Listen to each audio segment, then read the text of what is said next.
My name is Matt, and I graduated from Kettering just down the road, and that puts me pretty involved with TEDxFlint. I studied beer pong, practical jokes, and like you said, a little bit of electrical engineering while I was there. But I'm here to talk to you today about basically a summer of research, when technology kind of hit me on the head for once and taught me something. Thank you very much, Mr. Dan. So, technology taught me something about prediction. It taught me about the way things happen, and that when things happen, it's not necessarily just luck or randomness, but there's a pattern behind it. There's something that we can look a little deeper to. So that's what I wanted to do. My work with this kind of prediction stuff all stems from what's called artificial intelligence, or AI. And it's often the goal of AI that it wants to predict stuff. You guys might be familiar with Apple's Siri, the new iPhone assistant. You ask it things and it can intelligently answer you. You can ask it, Siri, where can I dump a body? And it will give you a list of things like swamps, mines, and metal foundries. That's great. You can do math and weather and novelty stuff also. But that's its core, is it's predicting what you want it to do, and it's giving you intelligent answers. So when we look at prediction, there's a couple things. My biggest conclusion is that there's only two ways that things happen in our world. There's just two ways that things happen. First way is that they happen in a series, one thing after another. Like first I looped, then I swooped, and then I pulled, and now I have a knot. That was that one. The second way is that things come together all at once, like making a cake. I put flour, sugar, milk, and eggs, and whatever else Tom tells me to. All together, I give it some heat, and I get a cake. These are the only two ways that things happen. These are the only two concepts, the only two patterns that we have to go off of when we look at technology and how to implement prediction tools. But I wanted to step back, like I said, and I just wanted to throw the computer to the side for a second and say, I'm teaching you. I wanted to teach me about prediction. My idea to share with you guys today is called Three Things. Three things. I want you to predict your own future right now. And by the end of this talk, I'm going to give you a good way to pick just three things that will make that more likely. You could predict, I'm going to get a promotion, I'm going to start a business, I'm just going to feel better about myself, and we're going to look at how we can take patterns from prediction and use them to help ourselves. So we start with the first way. Imagine this, that I have one of those Men in Black sticks, and I'm able to erase your guys' memories. And if you have shoes that have laces on them, I told you, look down and tell me how that knot got put together. Remember, you have no memory. Now, you might be able to look at its pattern, at its shape, at the way it all flows together, and you might be able to tell me, well, I looped, swooped, and I pulled, and that's probably how that got together. But imagine as you look down, I was beneath your seat, and right as you saw the knot, I swat your laces apart. See, you have no reference. I erased your memory. You have no pattern to go from, and this is the big problem with trying to predict something. When we know an outcome, but we don't know the way to get there, we run into troubles. When we want to succeed, but we have no path, we're not able to do it. And that's the major problem with prediction. But this isn't the single case. We've always had problems with prediction, right? Look back to 1927.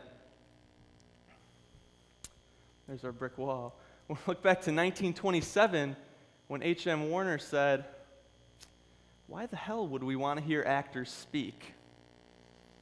Why would we want to hear actors speak? We think about that and we're like, how could he be so wrong? But he was obviously a smart guy. But it happens again when we hear the president of IBM say, there's maybe a world market for 5 computers. Not 500, not 5,000. He said, there's maybe a world market for 5 computers. And again, when we see the internet come out and people doubt its usefulness and its impact on society, And 2 months ago, when my buddy told me the Detroit Lions will never come back, oh, yes, we did. Yes, we did. That's right. So you see that over history, we've never really been right about prediction.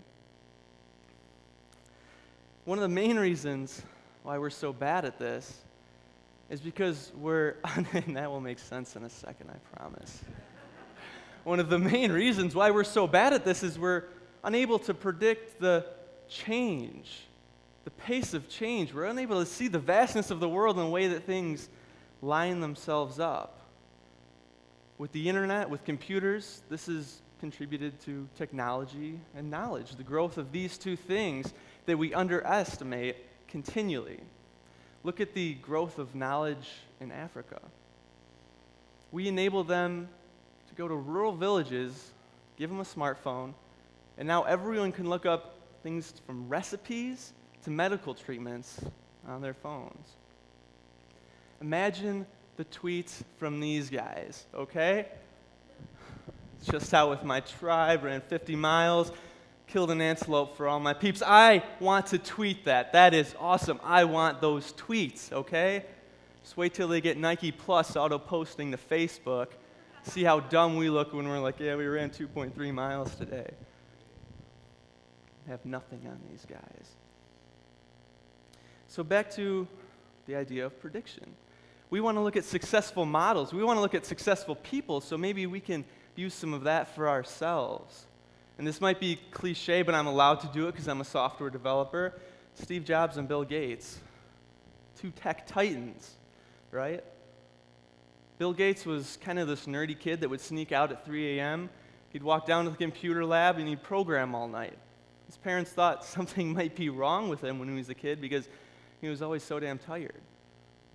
Little did they know what he was doing. Midway through college, Bill Gates drops out with him and his friend Paul Allen. They meet up at Honeywell, an electronics company.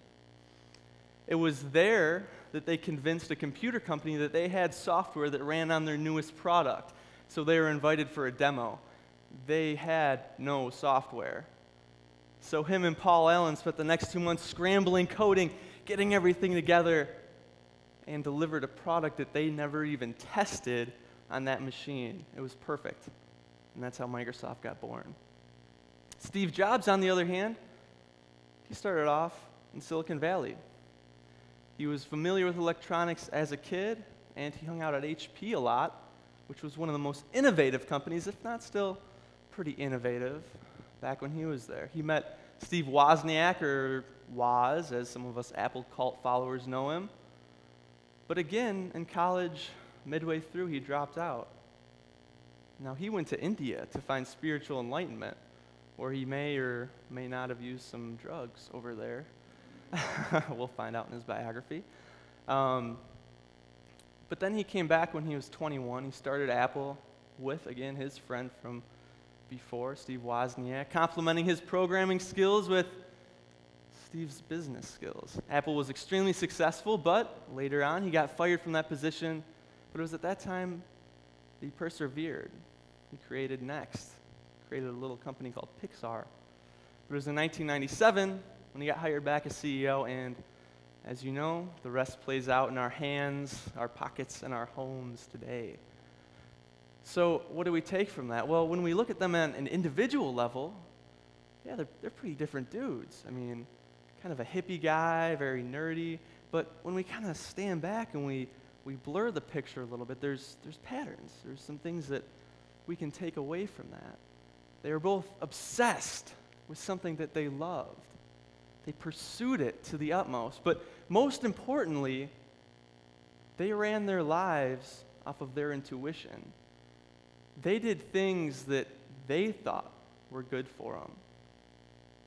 If your parents or counselor ever had some type of plan for you, what about the plan for yourself? It seemed to work out for them. So now I get to what 3 things actually means. 3 things is about putting you in a position for success. It's about lining things for yourself, putting them in order, because we know from the past that certain things have worked out for these people, so we want to try to do that. So say maybe you want to start a business. That's something at least I can talk about. I'll give you my 3 things. 1, make $1. You can make more, but making $1 means that your business is worthwhile. Makes you feel responsible for something. 2, network with the experts. Surround yourself with these people, and if you can, work with them. 3, do all the glitzy stuff. I can't tell you how many companies I've seen that have letterhead and a logo before they can even clarify what the heck it is they even do. These would be my 3 things for that. And we've learned from patterns of successful people. So we go on to the next way to predict things. We see that this way brings things together like a cake, putting things together all at once. And we look to a story of a guy called Vic Braden. He was a tennis pro. He was one of the best out there, one of the best trainers, and he had this uncanny ability to call a double fault. And if you don't know what that is, that's when a tennis player serves and they mess up the first one, and then they go up and they serve again, and on their last try, they mess that one up. Vic had this uncanny ability, like he was never wrong right at the instant they messed up that second serve. He reviewed videos, just really looked at himself and said, how am I doing this? How am I making this crazy prediction? And people around him didn't know either. And you know, he never came to any rock-solid conclusion. But the way that Vic was doing it is likely a method called temporal learning, using temporal learning difference, okay? And that's what we do ourselves. That's something that humans do inside our brains. It's a type of prediction method that we have. What it is it's a system that rewards our brains when we're right and doesn't do anything when we're wrong. So over time, we're able to build this feeling inside of ourselves. And this whole method was proven using monkeys. There was a study that basically put little things inside of monkeys' brains that looked at this. And the way that doctors think that this happens is that there's a spike in dopamine. Dopamine is the same thing that we see high levels of when we take nicotine or cocaine, and we get that really good feeling, or so I've been told. But what they did is they looked at these monkeys and they gave them a very basic reward system. Monkeys go apeshit for juice. Love it. And so they would give these monkeys this juice, and they would see a rise in dopamine. This was their reward. And this went on for a while, so the monkeys were trained. But after a period of time, what they did is they switched things up. They put a small light inside of the monkey's cage. And what this light did is the light came on, and instead of giving the monkeys the juice right away, they held for a second, and then they gave the monkeys the juice. And what they found is that this dopamine spike went from when the monkeys actually got the reward, the juice, to when this yellow light came on inside their cage. So what this proved was that the monkeys have an innate feeling. They actually have this prediction model inside of them that told them something good is going to happen, even though it didn't. And this is likely how Vic Braden is able to do what he does. He's taking in wrist motion, hip movement, foot placement from these tennis players, and he's instantly processing it, shooting up neurons, creating dopamine, being able to say fault in an instant. That's a lot of things coming together to create one central thought, one central prediction, and that's what 3 things is all about. So if I wanted to say I need 3 things, I just want to feel better today. I just want to feel better. Well, some things that I'm going to do is worry about my sleep, and I'm going to not eat anything 2 hours before I go to sleep, maybe. I'm going to read before I go to bed because I know that that's good. And I'm never going to use the snooze button. These are 3 things that are just going to make you feel better, get more rest. And they're all based on patterns. They're all based on things we know. They're all based on studies all coming together. Very simple, very accessible, very actionable.